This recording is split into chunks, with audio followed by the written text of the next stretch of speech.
نصيحة على الماشي. إحنا طول الوقت بنقول رتب يا حبيبي، شيل حاجتك يا روحي، بس مفيش فايدة. ليه ولادنا فوضويين كده؟ السبب إحنا يا أمهات، لأن لما بيضيع القلم أنتي اللي بتدوري، لما اللاعب بتملى الأرض أنتي اللي بتلمي. أنتي حولتي الترتيب من مسؤوليتهم لمهمتك، وبكده أنتي علمتيه أنا مش مسؤولة عن الفوضى بتاعتي. أولاً، قبل ما تقولي رتب لازم تعلميه يرتب إزاي خطوة بخطوة، والأهم لازم يكون في مكان واضح ومحدد لكل حاجة.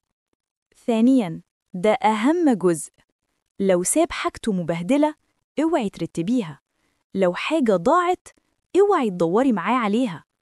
خليكي ثابتة على موقفك يوم 2 3. في حاجات بيحبها هتتأجل لحد ما يستجيب، خليه يتحمل نتيجة فوضه. بعد كده ساعديه إن حقته تفضل مرتبة، قسميله مهمات الترتيب لأجزاء صغيرة وكل يوم يعمل مهمة منهم فترة لحد ما يتعود، وساعديه وهو بيرتب عشان ما يحسش إن الموضوع عقاب ليه. افتكروا دايماً، النظام مش هدفنا الأخير، النظام أداة عشان يبني شخصية تعرف تتحمل المسؤولية في حياتها كلها.